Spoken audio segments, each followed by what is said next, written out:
Good afternoon and welcome to the National Archives in Washington, D.C. I'm Colleen Shogan, Archivist of the United States, and I am pleased you could join us for today's program. Drawing on more than a decade of research into the question of who was George Washington's family, Cassandra Good shows us how the descendants of Martha Washington reinforced their bond with George Washington and enhanced their own power and status in First Family, George Washington's Heirs and the Making of America.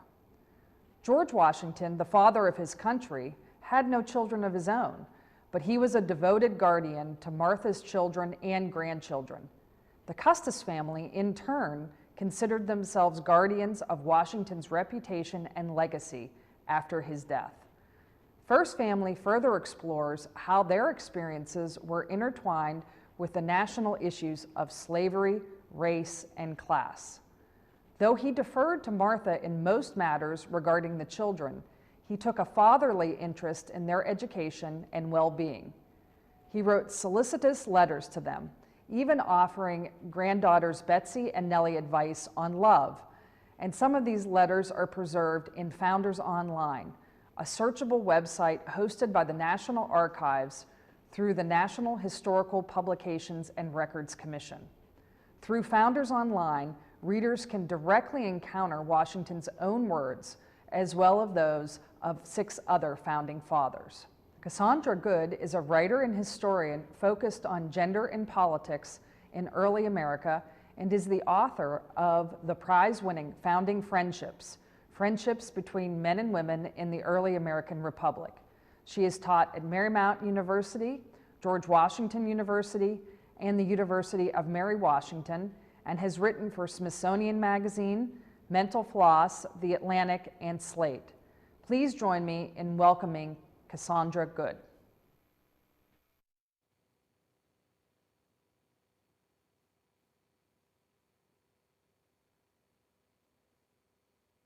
Hello, everyone. Thank you so much for joining us today at the National Archives. Thanks so much to the Archives for having us, to Dr. Shogan for the introduction. My name is Lindsay Travinsky. I am a historian of the presidency and early America and the author of The Cabinet, George Washington and the Creation of an American Institution, as well as the editor of Mourning the President's Loss and Legacy in American Culture, which I had the privilege of sharing at the Archives actually a couple of weeks ago. It's my pleasure to join Dr. Cassandra Good today to talk about her new book, First Family. And our plan for today is to have a conversation to share some of my questions and talk about some of the overlap actually between our work, which one wouldn't necessarily always anticipate. And then hopefully you will all have some questions. So please be sure to enter them wherever you are watching, and we will hopefully be able to get to some of those questions as soon as we can. So I think maybe a good place to start would be, Dr. Good, if you could tell us, why is it important that we know about Washington's family? How do they fit into the American story? What do they tell us about the American experience? Maybe start with sort of the big picture takeaway. Yeah, I think many people think of George Washington, first of all, as a pretty stiff, maybe even stoic figure in marble. And they don't think of him as a father. And so I think part of what's interesting about looking at his family is seeing this other side of him. The archivist mentioned his letters offering courtship advice. And then you can see letters sort of chastising his adopted son, Wash, who is not a great student. So you see this personal side of him, but you can also see the importance of family in the American political system. We've had this idea of a public focus on the president's family from the beginning, although they were not always called the first family. That term doesn't really become popular until, in fact, the second half of the 20th century. But this family sets the mold for that public role of the president's family, and they are celebrities. Even the fact, and I'll share the family portrait that's on the cover of the book, even the fact that they're in this family portrait, you're seeing Wash on the left, and Nelly is the young woman standing behind the table. The fact that they are in this portrait that is reproduced over and over and over again as a print, thousands and thousands of Americans have this in their home, long into the 19th century. So this family really sort of sets the tone for the president's family and is the first sort of celebrity political family in the country. So you mentioned Wash and Nelly, but maybe we could back up a little bit and say, if we know that that Washington doesn't have children, so how did he come to have these children around him if he doesn't actually have them himself? And who are some of the big players in this book? So, yeah, that's a good question because he doesn't have biological children. As far as historians can tell, he had an illness earlier in his life that caused him to be sterile. So Martha comes to the marriage with 2 children, and they're fairly young when Martha marries George. Her husband had passed away, and she actually lost 2 of her 4 children. So those children, Jackie and Patsy, become Washington's stepchildren. Patsy dies at just 17, and then Jackie marries pretty young, and then he and his wife have 4 surviving children. Then Jackie dies when the youngest of them is just 6 months old. So that's Wash, is only 6 months old when his father dies. And so George and Martha offered to take in the younger 2 children, Nelly and Wash. This is not that uncommon in that time period, that if somebody had a fair number of children and there's a loss of a spouse or there's a financial difficulty, that somebody else in the family will raise the children. So their last name is Custis because that is the last name of Martha's first husband. So that is how we have the Custis family here. The older 2 girls stay with their mother and later stepfather, but they spend a lot of time with George and Martha. And those older 2 girls are Patty, and then, this is confusing, Elizabeth, who goes by Betsy before she gets married, and Eliza after she gets married. So the family tree is a little bit complicated. There is a family tree at the beginning of the book to help people sort this out. And I should also note that in here too, it's quite likely that Jackie Custis had a child by an enslaved woman whose name was William Costin, and who Eliza and her husband Thomas Law later free. And so this man, William Costin, is the probable sort of 5th Custis sibling. Gosh, there's so many directions I want to take this conversation, but maybe let me just start with one that actually just popped into my mind.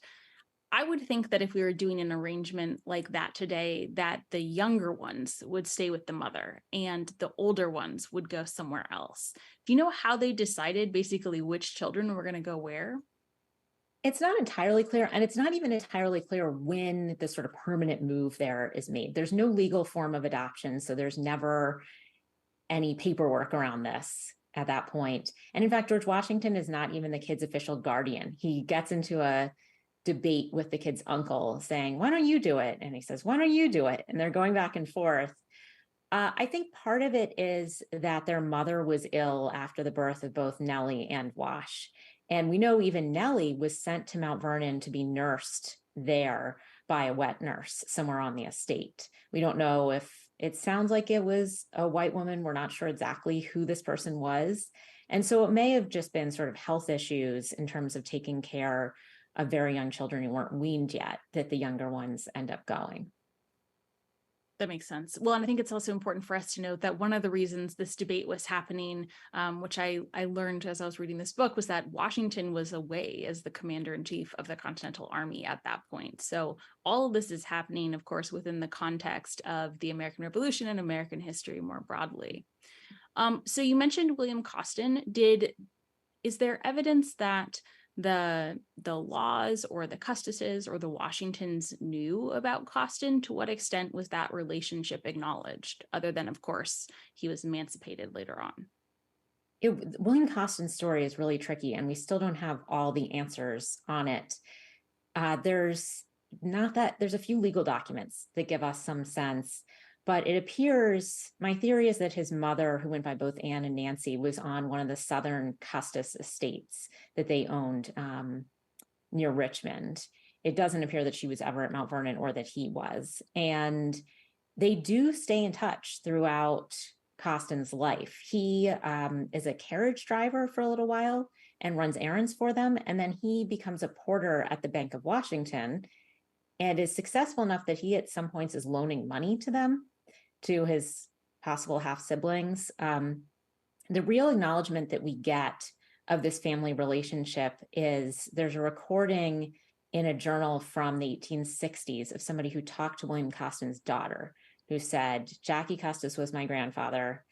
And she talked about going to the funeral of Wash Custis and being allowed into the sort of private viewing of the coffin with just the family.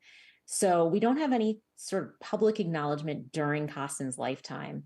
The other thing to note is that he names all of his kids with a Park middle name, which all of the 4 siblings I'm talking about here have that middle name.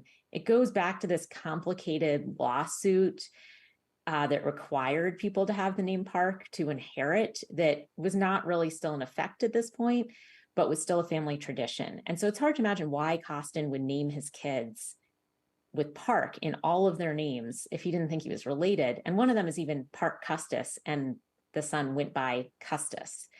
So we have to imagine that people in the area knew. That's so interesting.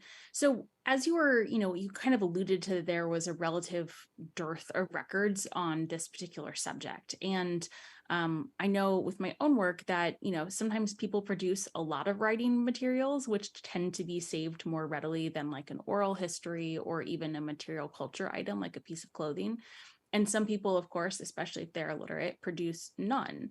So how did you go about researching the entire project, but especially the people who were less inclined to leave a written record behind? I was certainly lucky that most of George Washington's papers are already published. And as the archivist mentioned, they're available freely to anybody online. But that actually was just a small portion of what I was looking at. There's also a new edition of Martha Washington's papers, which was getting finished as I was finishing the book, and that was very helpful. The majority of what I was looking at in terms of the Custis's letters were handwritten letters in the archive at Mount Vernon, at the Library of Congress, and then at the Virginia Museum of History and Culture. They were spread to some other places too. And I was also looking at objects that they passed down through the family. And one other key clue with William Costin is actually that there is in a private collection a porcelain piece that had been owned by George Washington that passed down through Costin's family. And we know that that's the provenance of it. And it appears that piece had been in Eliza Custis's house, and she probably gave it to him. But this is a very valuable piece that you would try and keep in the family. So sometimes objects do help tell the story. There are a few letters to William Costin in the archives at Mount Vernon. And then in terms of slavery more broadly, it was challenging because George Washington kept meticulous records at Mount Vernon. You've, I'm sure, seen some of these. And so people can really see a lot about the enslaved community there. Whereas if any of the other Custises kept that kind of record for their estates, they're gone. They probably weren't keeping anything near as detailed, but we don't even have lists of people that were enslaved on the Custises' estates. So it was, as I'm reading letters, a mention of an enslaved person coming up. And also sometimes just imagining when, for instance, Nelly as a teenager says, oh, I'm so busy taking care of, my sister who just had a baby, and I'm taking care of the baby and running the household. And then just remembering, oh, they have dozens of enslaved people. Clearly, she's not doing all of this herself. So just sort of pausing to remind myself about who's actually doing most of the labor. I might not be able to bring a specific person in, but I can remind the reader about who's actually doing the work here. So one of the things that I think this book does a really great job of doing is it sort of it has a foot in multiple different eras of American history. It takes the Washington story and it really drags it up through the antebellum era into the Civil War period. And so I'm wondering if you could tell us a little bit about how once Washington died in December of 1799, how that changed the family dynamic, who, carried the Washington mantle. How did that process work? Yeah, and that ends up being, it's not in some ways even at Washington's death so much as at Martha's in 1802, because when George Washington dies, Mount Vernon and everything in it passes to Martha. And so the family, Wash and Nelly, and then Nelly's new husband and baby still live at Mount Vernon until Martha dies. All their stuff is still there. The older girls, Eliza and Patty, are setting up households, but they're still sort of centered at Mount Vernon, and they have that as their sort of central axis. And it is still clear who Washington's family is. It's Martha and these kids. When Martha dies in 1802, that's when everything really changes, because George Washington left Mount Vernon to his nephew, Bushrod Washington, who was a Supreme Court justice. And part of why he does that versus the Custis kids is they have a ton of land and money and enslaved people. They don't need Mount Vernon.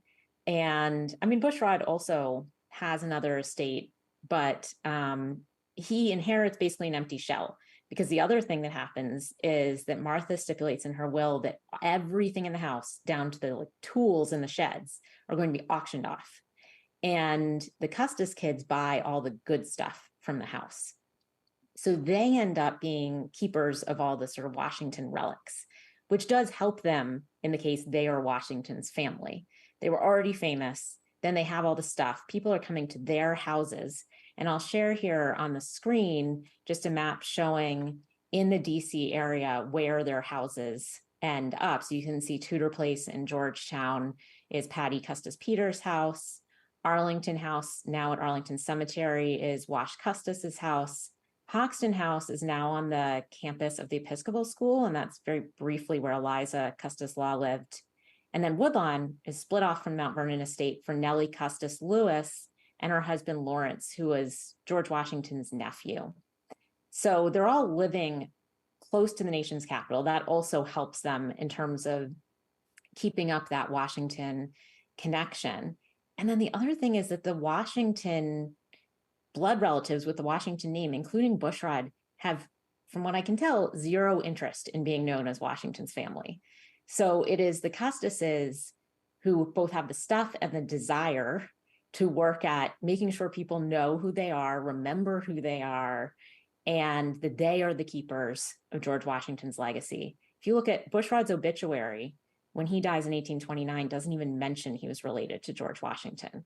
Whereas all the Custises, their obituaries mention this. This is the key part of their identity.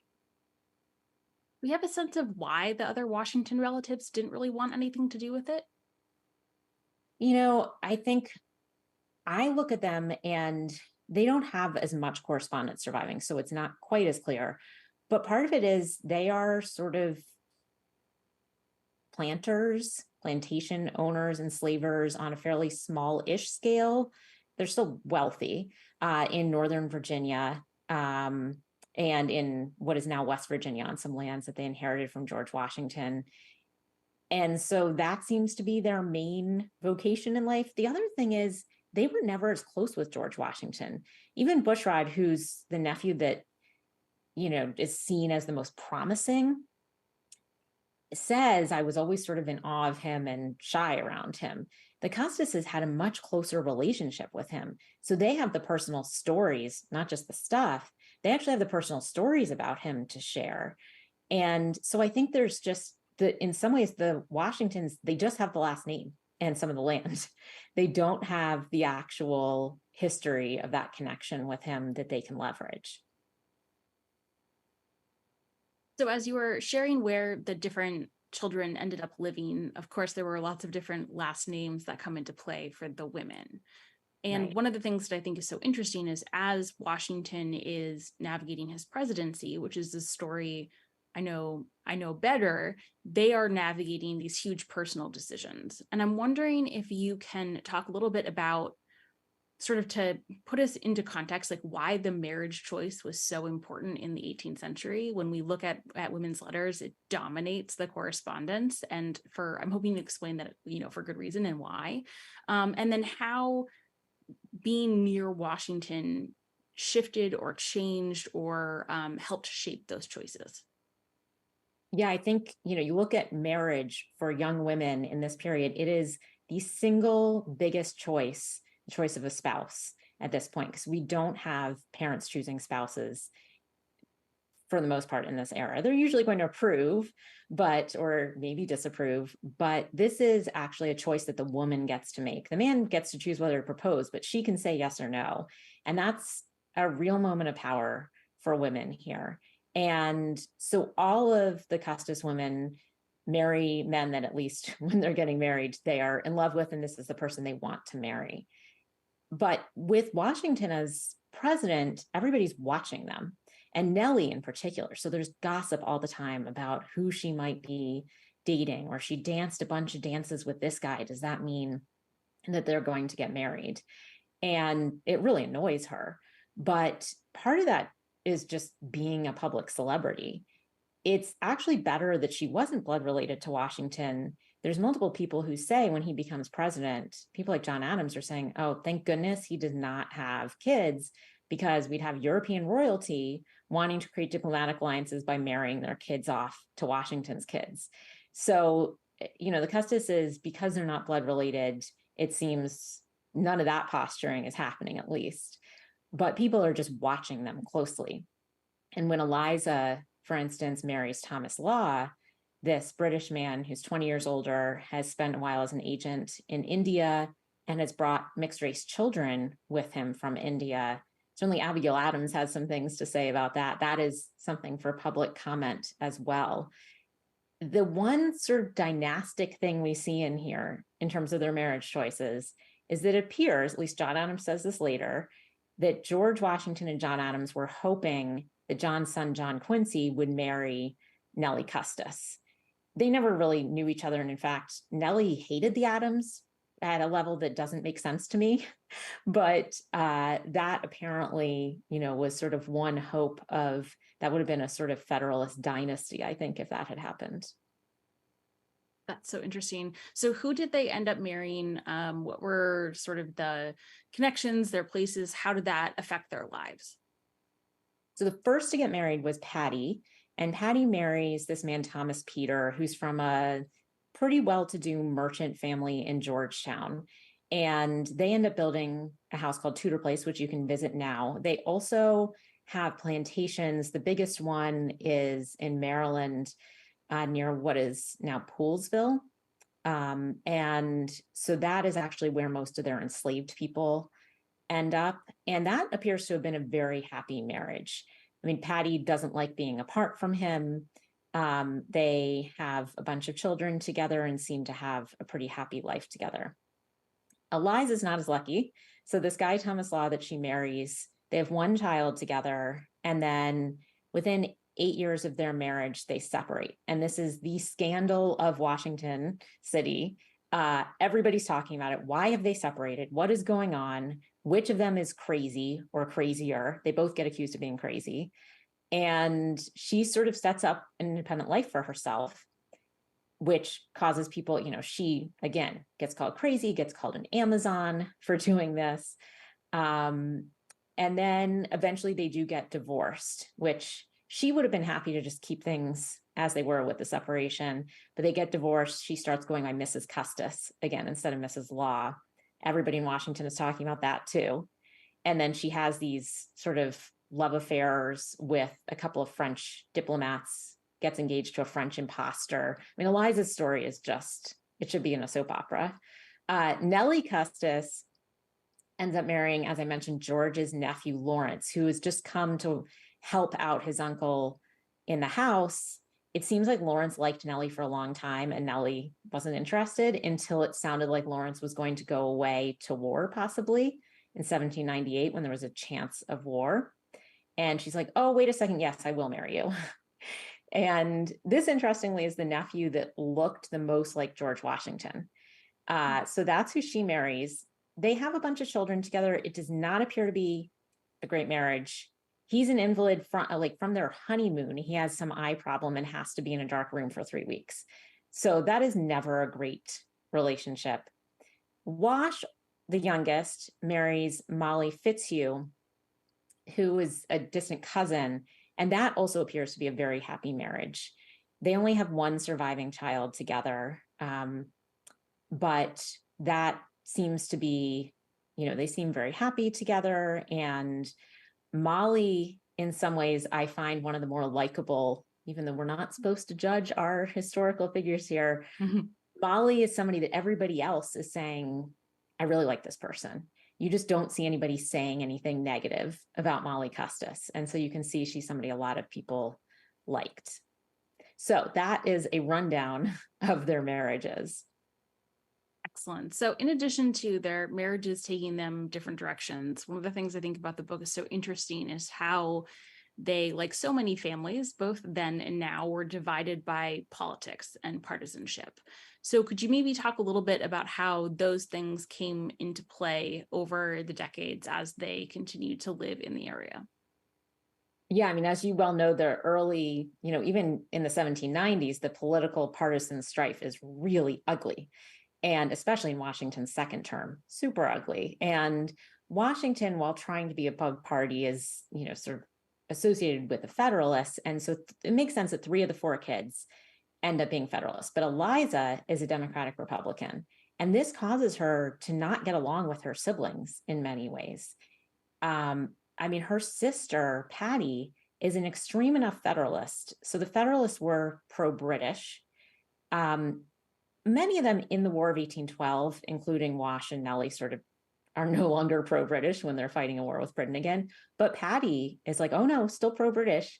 So when the British troops under Wellington burn all the public buildings in DC, Patty, who was a few months pregnant, comes down, meets the troops, talks about how nice they are. And then when she has her daughter, she names her Britannia Wellington.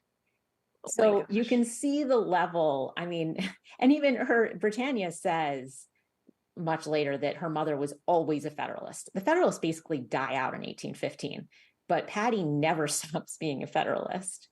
The other siblings sort of move into more like less partisan and more focused on personality kind of politics. And so the other 2 figures that they're really into are Andrew Jackson and Zachary Taylor, who were both military generals who become president. And so I think, for them, their politics, if they had been Federalists, Jackson does not make sense as the person to support. But one of Jackson's sort of kids that he helped raise marries Nelly's daughter. So they sort of know each other from that. They love military heroes because George Washington was a military hero. And Zachary Taylor in particular, Nelly says, this guy is the second coming of George Washington. He is the closest thing we have. Not very many people were enthusiastic about Zachary Taylor. I mean, Nelly is one of the few Zachary Taylor enthusiasts. Wash also went out on the campaign trail for him, giving campaign speeches. And so, yeah, their politics are kind of strange and evolving here. And then I will say, when it comes to the Civil War, they all die before the Civil War happens. Wash, I think, would have supported the United States. He was already, whenever there was talk of secession or these conflicts, very strong in saying, I don't identify as a Southerner. I am an American. The Union is very important.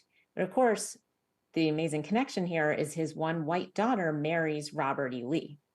And so we know sort of where that goes. And most of the next generations of the family do fight for the Confederacy, which I think is part of why they fall out of public favor and celebrity at the end of this period. I was at a teacher institute the other day, and a teacher asked me, they had visited Arlington House, and they were like, the connection between Washington and Lee, is it that Robert E. Lee? And I was like, that's the one. So I just think that is a part of the story that so many people don't know, but that connection is just so fascinating, especially because Washington was so integral to like defining the concept as of a nation and as one nation, not just, 13 states. So I think that connection is just, you sometimes can't make this stuff up with history. And Robert E. Lee was definitely identified with George Washington in the public eye. There are a couple of books specifically about this, but, Wash Custis, his father-in-law, was probably the most famous George Washington associated person by the 1840s and 50s, and was always giving speeches. He was the representative of the Washington family. And so it was seen as a big betrayal in many ways for Robert E. Lee to make this decision. And it's a decision that most of the other Southern officers who trained at West Point did not make. So, and his family, even, the sense we get, they were not, one of his daughters supported it, but it seems at the beginning, the rest of the family is not thrilled about it. And then, later ends up, especially his wife, Mary, getting on board with the Confederacy. Interesting. So you mentioned, you alluded to this a little bit, but you talked about how these were really celebrities. Like they were some of the most famous people at the time. Americans had the portrait of the family. Like they were very well known. So is the Civil War really to blame for our forgetting of them, or what is sort of the process behind which they become, Washington's identity as not having children is really solidified in our memory? Yeah, I do think the Civil War has a big part to play here. Also, the choices that the Custis's children make, and especially Robert E. Lee. But what you see is, even though Arlington House, which was Wash Custis's home, Robert E. Lee never owned that home. It was inherited by his wife. He never owned it, which is why I find it problematic. And there is a petition out there to change this, that it is named now officially the Robert E. Lee Memorial, when it was not his house. I think already, even though Arlington House had been known as Wash Custis's, by the time the US soldiers show up at Arlington House in 1861, they're saying it's Robert E. Lee's house. And Robert E. Lee has made himself so famous through this action that it is almost erased Wash Custis. Nobody's talking about Wash Custis at this point. And I think also that the fact that the children, the next generation, fights for the Confederacy also sort of breaks their connection to the patriotism of Washington, the great, father figure of America. And we also see the rise of Lincoln as the big focus versus Washington. So part of it is just less focus on George Washington. And then the last thing I'd say here is just the fact that they end up not having most of the objects anymore. The Peters hang on to their objects for a long time at Tudor Place. But in the 1880s, for instance, Nelly Custis Lewis's grandchildren sell their collection of Washington objects, almost all of them, to the Smithsonian, and they are in the American History Museum now.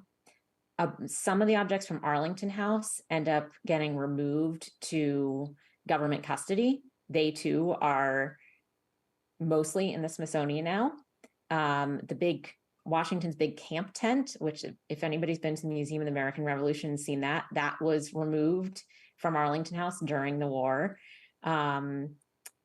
So we see sort of the family also losing touch with the things that let them identify as George Washington's heirs. It's really interesting.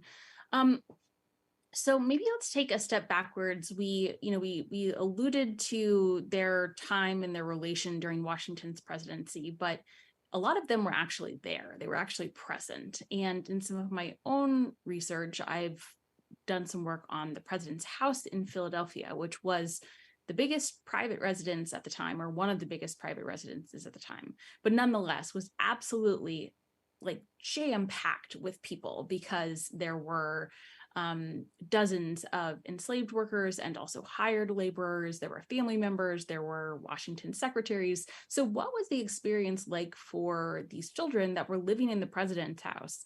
And then maybe we can also talk a little bit about how that has continued with the White House being a very complex and multifaceted place. I think the president's house is such an interesting story, even though we don't have this building anymore. There's a historical display there now in Philadelphia, but fortunately we have pretty good research on exactly the layout of it. And so we know, for instance, that the kids' bedrooms are on the second floor, and the office where the cabinet was meeting is on the third floor. And so I can imagine that people coming to cabinet meetings, famous figures like Alexander Hamilton, are walking up the stairs past where the kids' bedrooms are. The kids must have seen them. The kids, if there's yelling going on in a cabinet meeting, which I imagine happened once in a while, could have heard it. And they also, because there's not any separation between, it's not like there's an East Wing and a West Wing. It's all one. And if there are dinners with political figures. Nelly was often called upon to play music for them. Several of them, she got embarrassed when she was young, like wanted to see examples of her artwork because she was being trained in art. And so she's sort of on public display all the time. Like her dining room is a public space. And I think even with some of that separation with private quarters in the White House today, there is some of that. There's not a total, it's still the same structure that all of this is happening in. And the president's children cannot be completely cordoned off.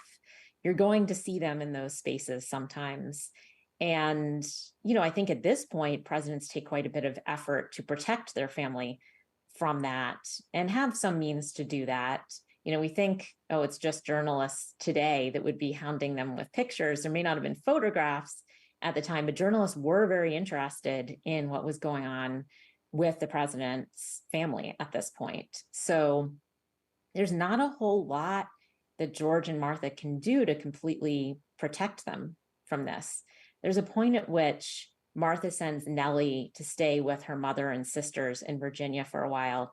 And it's partially she's saying, like, you haven't spent much time with your mom in a while. But I think it's also that it's at a really stressful point in the second term of Washington's presidency. And just trying to get her away from that atmosphere, I think, is part of what's happening there too. So I think some of these same tensions around, these kids aren't choosing to be in the public eye, same way a president's family doesn't choose that now. There's some of those same tensions. But it also means they're growing up knowing all these political figures, having these connections that most other people couldn't possibly have. Yeah, just for some context for our viewers and our listeners, the Washingtons held state dinners on Thursday evenings, which were in the state dining room, and usually between 12 and 20 people. They invited Supreme Court justices, congressmen, visiting dignitaries, elite families in the area, guests from out of town, and they were very diligent in making sure every single congressional delegation was equally represented. So Georgia had the same number of invites as Rhode Island. But anyone who has had children and has had an adult event or an adult dinner knows that there's going to be some eavesdropping, there's going to be attempts to participate. And we also know that the cabinet secretaries regularly attended these events. So Alexander Hamilton, Thomas Jefferson, Henry Knox, these were people that would have been in and out of the house, sometimes 5 times per week. And the children absolutely would have, I assume, known them and interacted with them, especially if they were there for a more casual engagement. Yeah, and it's clear that when Eliza and Patty come for a sort of extended visit at one point when Patty gets married, and they're going to all these events as well. And even when Martha goes out and pays calls on the wives of these people, she's bringing the girls with her many times. So this sort of also sets up these kids to have really strong political connections, which they're going to use throughout their lives. I should note that none of them can actually run for office for most of their lives. So, of course, the women can't run for office, but Wash Custis, he does run for a local office while he's still living in Mount Vernon, loses badly. But after that, Arlington was part of the District of Columbia. And back then, people in the District of Columbia could not vote for president, and of course, don't have any representatives. So Wash Custis cannot even vote for president for most of his life until Arlington is actually returned to Virginia in 1846. And it's huge national news that Wash Custis in 1848 is going to vote for the first time. And that's for Zachary Taylor, who I mentioned he campaigns for. He is at every single inauguration. So I think that, when we look at the kids' political involvement, it goes back to they've sort of been trained in this growing up, made those connections, and kept those connections up. That's really fascinating. They're just the fact that he was voting for the first time and that was news is really remarkable. So you mentioned that one of the more likable characters in the book was Molly, but is there one that you felt like was the most fun to write about, which in my experience is not always the most likable, but sometimes the most colorful? So who like made the words just really flow when you were writing about them? Yeah, I think it was challenging with all four Custis siblings because, you know, all four of them are major enslavers.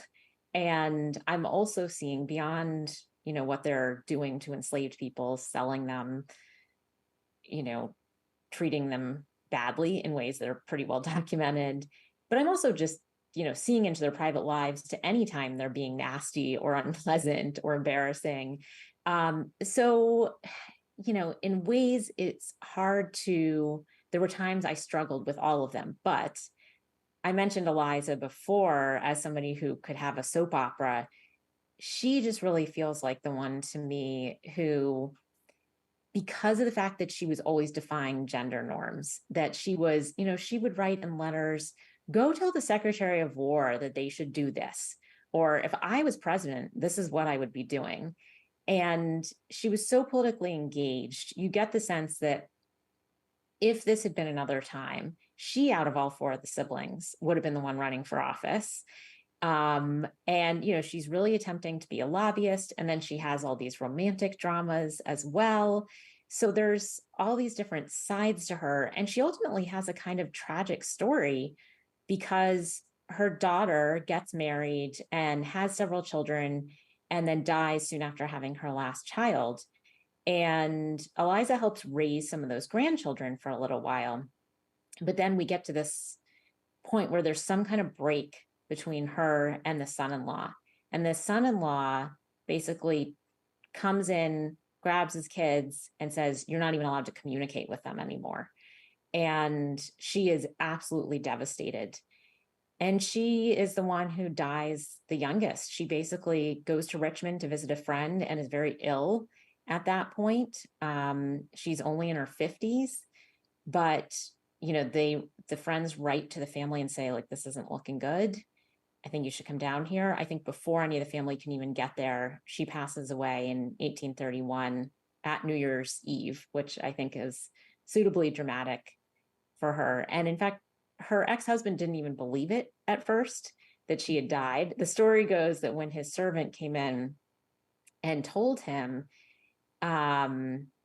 he said something like, "Oh, no way, pass the potatoes." Like he just didn't think it was possible. So her whole story, her husband, her lovers, her politics, all of that, I just found really compelling. Yeah, that's it's a terribly tragic ending. As you said, it's very suitable for a soap opera, and would be excellent for documentation on film. So you mentioned that the concept of a first family, like that terminology, didn't emerge really until the 1960s.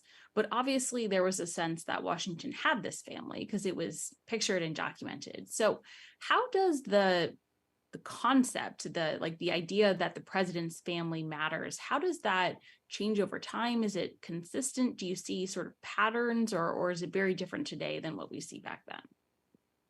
Well, part of what's tricky here is that if we look at the string of early presidents, a lot of them don't have children, and or else they have adult children who weren't there. But if we think about, you know, James Madison, he also has, you know, a stepson who's sort of never do well and not really present that much in Washington. If we go back, Jefferson, his daughters, adult daughters, are there occasionally. But he doesn't really have kids living in the president's house.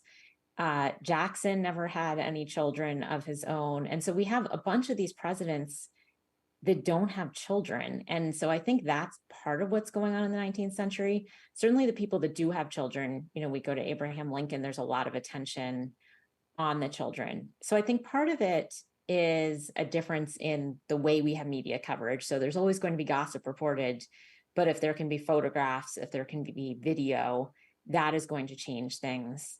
The key that seems to happen in the 1960s, just if you search for the term first family in newspapers, that it starts coming up a lot then, is the Kennedys. And they have young children.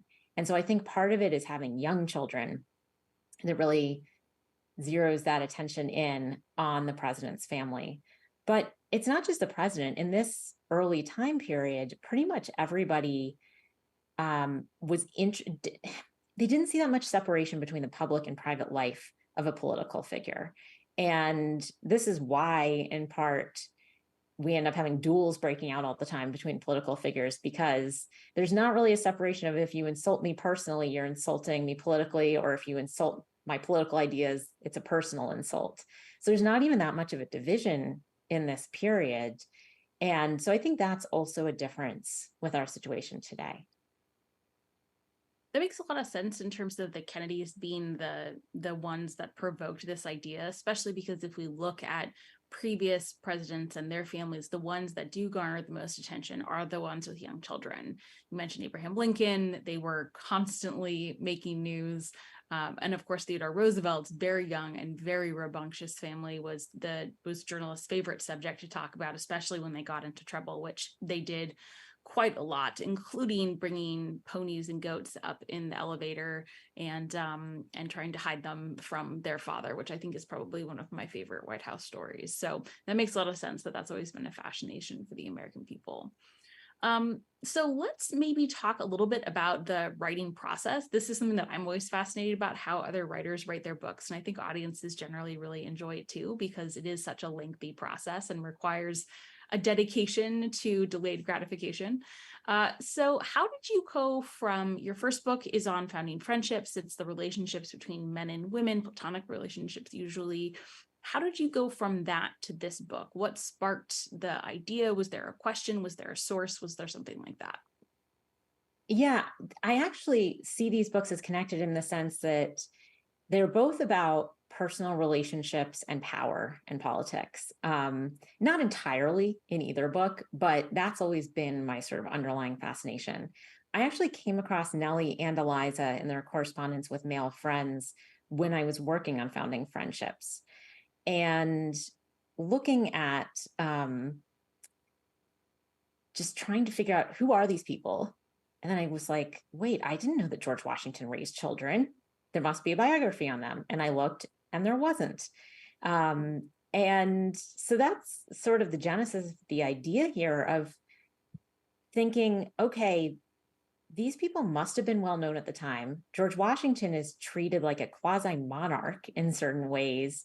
And so what does the public think his family's role is going to be, especially after he's out of the presidency? And that's what I was really curious about. And honestly, initially, I thought this would not just be about the Custises. I'd also come across Bushrod Washington in that first project. And it was only in reading the Washington nephews and nieces papers that I realized, oh, they're not really the ones in the public eye. People are wondering what their role is going to be. It's the Custises. And so even that process took several years of research to sort of figure out the focus here. And so, yeah, the archivist mentioned in the introduction that it took me over a decade of work on this book. And that's partially because of how many different people's letters I was looking at. And then it's partially also trying to track down and really tell the story of the enslaved people. When I think we haven't touched on the fact that when Martha Washington died, the majority of people at Mount Vernon, of enslaved people, were owned by the Custis estate. So they were not freed. George Washington could not have freed them. So there were this big group of people who were separated among the four siblings. So it's something like 160 people that get split up among the four of them. And trying to track that down, that's still an ongoing fascination and something that local historic sites are working on. And I was really lucky to get to work with some of the descendants on that. So part of the book too was getting to know descendants, some descendants of white Custises, and then some of the descendants of the enslaved people. That again took extra time, but was really worth it. Well, that leads perfectly into an audience question that we have here, which is there are a lot of people who do claim to be descendants or say that they're from the Washington and Custis families. What is the process for proving that? Is it genealogy? Is it documentation? Is it genetic testing? How does that work? That's interesting. There is a Washington family descendants group, And what they rely on is showing where on the family tree you are. So it's not DNA testing, it's showing where you line up on the genealogy. Now, that is going to mean that only white descendants are going to show up. And so, that's a particular issue. They also go back. It's not, obviously, since George Washington didn't have any biological descendants, it's going back, I think they go back maybe to his grandfather. So it's many different lines of Washingtons that are involved in this. The Custises don't have a sort of central gathering in the same way. I know that at Tudor Place, for instance, or at Woodlawn, there are white descendants of the Lewises or the Peters that get together. And then in terms of enslaved people, there has been a little bit of DNA testing, not very much. We know, for instance, from historical records that Wash Custis freed about 10 or 12 children and their mothers. And it does appear from contemporary accounts that most of those were probably, if not all, his children by enslaved women through sexual exploitation. And so some of those families now, through family stories and then looking at records, are involved with these historic sites now. I think one of the trickier ones is the story of West Ford, who there was a New Yorker article about this, and his descendants argue from family history that he was fathered by George Washington. And there's some problems in terms of lining up the historical record with that lines up much more neatly with Bushrod Washington, Bushrod's father, Bushrod's brothers. But also, we don't have DNA at this point that could distinguish between that group of people. So even if we did a DNA test on that, so I'm hopeful that in the future, there's better ways of getting at this DNA. But yeah, it's a combination of family stories, looking at genealogy, a little bit at this point of DNA, and then sort of decisions by historic sites and genealogists and descendants groups on what their standards are going to be.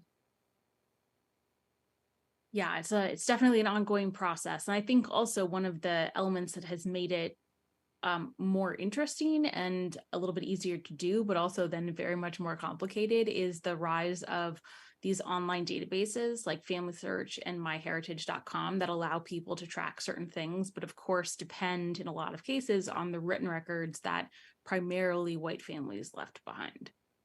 Right. It's very tricky, and it is getting better. We're getting better at tracking, especially enslaved people.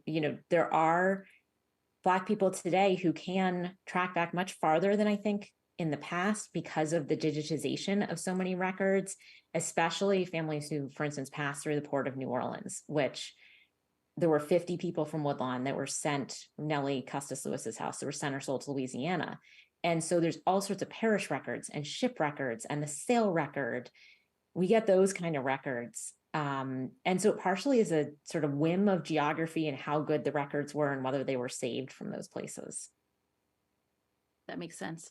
Well, maybe as a final wrap-up question, could you tell the audience what you're working on next? What's your next project and how did you get there from here? So I mentioned before that with both this book and the previous one, I'm interested in relationships and power and politics. And that is really centered a lot around women for me in particular, and understanding how women could access power. And so the next book is going to be about women's political power, how they're accessing power, a sort of bigger synthesis of that centered around some individual people. I'm thinking right now from the Revolution to Reconstruction. It's still sort of in early stages. And I also really want to use images and objects to help tell that story. Because, for instance, I found there's, at the Smithsonian, for instance, amazing campaign paraphernalia objects designed for women, like tortoiseshell hair combs with Andrew Jackson's image on them. So women can't vote, but they can display political affiliation, they can display partisan views, and there are other ways that they're participating. They're just sometimes harder to find. And so that's really what I want to focus on in that next book. Excellent. Well, thank you so much to everyone for joining this conversation, for your time and attention. We really appreciate it. I highly encourage everyone to go pick out the book. It is First Family. It is available from any local bookstore near you. If they don't have it, they can order it for you. And of course, from the archives, it is a wonderful read, and I think everyone will come away with a better understanding of both Washington and the nation, which is, of course, always our goal with doing any sort of history. And thank you again to the archives for having us. It's always wonderful to be able to see you all and to share history with you. And thank you so much to the archives and to Lindsay.